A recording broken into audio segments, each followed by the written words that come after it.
बिस्मिल्लाहिर्रहमानिर्रहीम। अस्सलामु अलैकुम नाजरीन, मिक्स्ड इन्फो टीवी के साथ मैं हूँ ज़ाहिद फ़ारूक।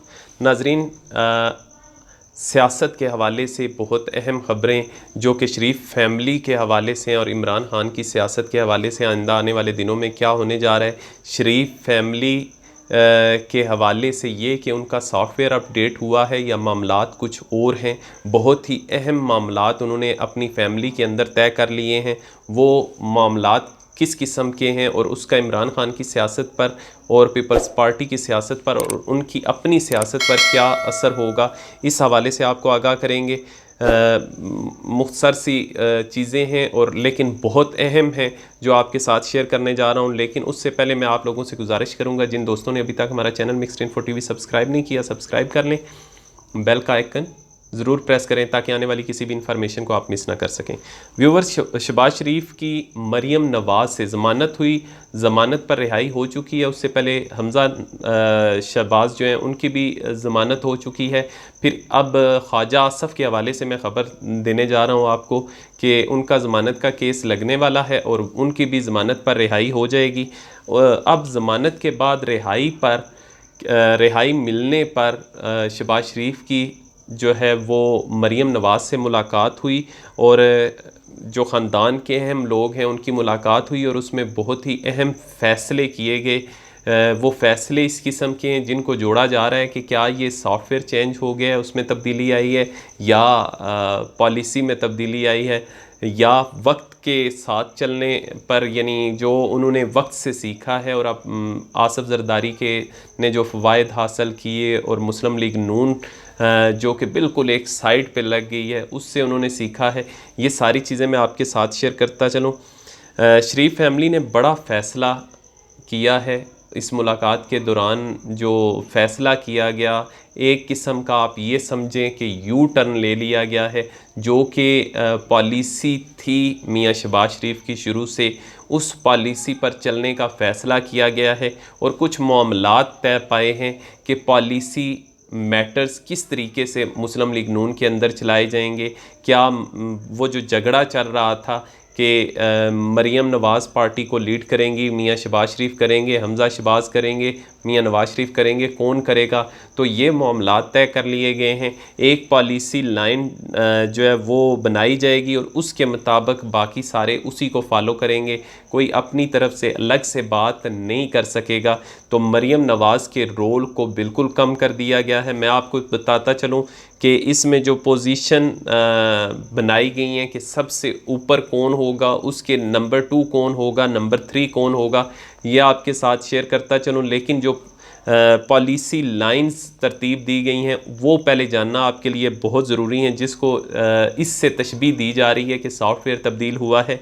वो ये है कि अब लड़ाई से इज्तनाब किया जाएगा। जो दारों से लड़ाई की जाती थी, सेलेक्टर्स के लफ्ज़ पुकारे जाते थे, सिलेक्टेड कहा जाता था और पता नहीं क्या क्या, वो उस सारी मामलात से को अवॉइड किया जाएगा। फिर इस्तीफ़ों की जो सियासत की जा रही थी मुस्लिम लीग नून से, उससे भी दूरी इख्तियार करने की बात हुई है और उसमें ये फ़ैसला किया गया है कि अब पार्लियामेंट के अंदर वो एक्टिव होंगे और अपने आप को पार्लियामेंट्री सियासत में वापस लेके आएंगे। वो जो एजिटेशन की सियासत है और वो जो अदारों को मुलायम करने की सियासत है, उससे उन्होंने कहा कि हमने बहुत यानी इसमें हमें नुकसान हुआ है। जितना हम इस्टेब्लिशमेंट के ख़िलाफ़ बात करते हैं उतना हमारे ख़िलाफ़ जो नफ़रत है वो बढ़ती है और उतनी जो मौजूदा हुकूमत है इमरान ख़ान की, उसको वो अपने हक़ में इस्तेमाल करती है। यानी वो अदारे इमरान ख़ान की तरफ उतना ज़्यादा झुक जाते हैं जितना हम अदारों को कम अगर उन पर गालम गलोच करेंगे। तो इससे हमें ये फ़ायदा होगा कि वो जो इमरान ख़ान की जो दूरियां दारों से पैदा होती हैं और हमारी गालम गलोच की वजह से वो दोबारा कुर्बत में चले जाते हैं, उससे वो निकल आएंगे, उनके लिए भी मसाइल पैदा होंगे और हमारे लिए मसाइल पैदा नहीं होंगे।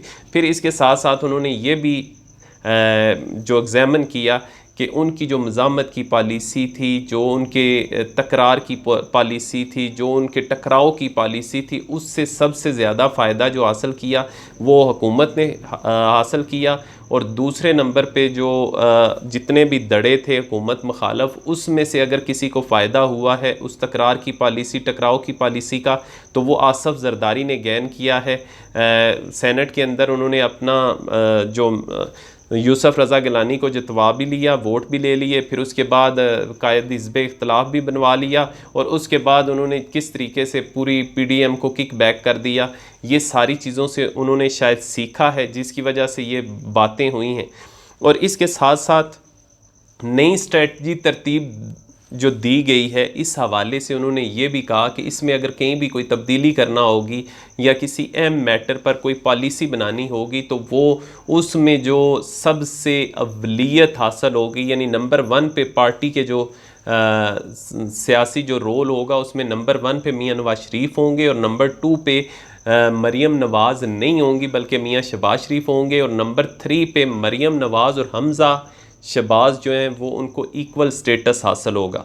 फिर इसके साथ साथ ये भी तय किया गया कि जितनी भी पॉलिसी लाइंस बनाई जाएंगी, स्ट्रेटजीज़ तरतीब दी जाएंगी, वो सारी मियां नवाज शरीफ और मियां शहबाज शरीफ मिलकर तरतीब देंगे। ये नहीं है कि वहाँ से गाइडलाइन किया कि किसी ने गाइडलाइन दी और मियां नवाज शरीफ ने वो उसको पॉलिसी बना दिया, ऐसा नहीं होगा, बल्कि मियां नवाज शरीफ और शहबाज शरीफ दोनों मिलकर पॉलिसी तरतीब देंगे। और इसके साथ साथ फ़ैसला साजी के हवाले से मैंने आपको बता दिया कि मियां नवाज शरीफ और शहबाज शरीफ दोनों मिलकर करेंगे। और तल्ख़ रवैयों को तब्दील करने की भी बात हुई कि ये जो रवैयों के अंदर हमें तलख़ी नज़र आती है, सख्त ज़ुबानें हैं, और ये सारी ये नहीं होगा, बल्कि इसको हम सॉफ्ट करने की कोशिश करेंगे, अपना मौक़िफ़ बयान करेंगे, लेकिन जो सॉफ्ट लबो लहजा है उसके अंदर हम अपना मौक़िफ़ बयान करेंगे। और इसी को सामने रखते हुए यानी गुड जेस्चर के तौर पर मरीम नवाज़ की तरफ से जो कराची में का दौरा था वो मनसूख किया गया। और इसके साथ साथ जो उनकी तरफ से ये बहाना सामने आया कि कोविड की सिचुएशन की वजह से हमने ये दौरा मनसूख किया है, लेकिन कोविड के हालात जो थे पहले भी बहुत ख़राब थे, और कराची के हवाले से अगर इतना ज़्यादा ज़रूरी होता या इतने ज़्यादा इश्यूज़ होते तो फिर इलेक्शन कमीशन को ये जो इलेक्शन है यही मुलतवी कर देना चाहिए था। कराची फ़िलहाल हालात बाकी मुल्क की निस्बत बेहतर हैं, लेकिन मरीम नवाज़ की तरफ से जो दौरा मनसूख किया गया, इसका मकसद 2 था।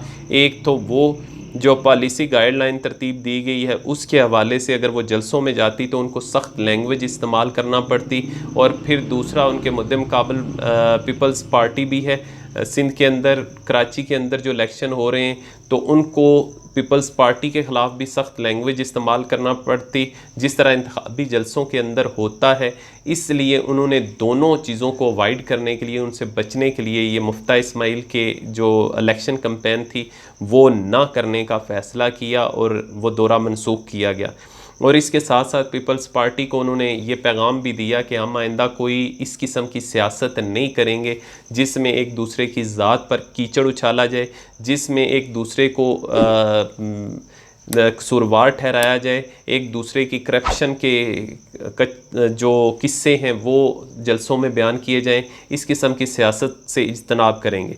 तो ये तो एक मैसेज था, और ये मैसेज क्यों दिया गया व्यूवर्स, क्योंकि पीडीएम के जो सरबराह हैं मौलाना फजलुर रहमान, उनकी आसफ़ ज़रदारी के साथ उनका दोबारा रब्ता हुआ है। और ये रब्ता किस के ज़रिए हुआ, ये हैं जी दोनों के ख़ास दोस्त हैं डॉक्टर क़यूम सुमरो, उनके ज़रिए से आसफ़ ज़रदारी और मौलाना फजलुर रहमान का आपस में रब्ता हुआ। और जो होने वाली मीटिंग है जो ईद के बाद होने जा रही है, उस हवाले से उन्होंने जो मीटिंग के हवाले से मुख्तलिफ़ किस्म का जो कंटेंट्स था, जो वो फ़ैसले करने जा रहे हैं, उस पर मशावरत मांगी आसफ़ अली ज़रदारी से। यानी ये राब्ते उनके दोबारा आसफ़ अली ज़रदारी ने रुजू कर लिया है पीडीएम से, तो दोबारा उनके भी राब्ते शुरू हो चुके हैं। फिर इसके साथ साथ मौलाना की शहबाज शरीफ के साथ भी राब्ते हुए हैं, और उनके साथ भी ये सारी चीज़ें डिस्कस की गई हैं। अब ज़रा आ जाते हैं जी जहांगीर ख़ान तरीन के हवाले से।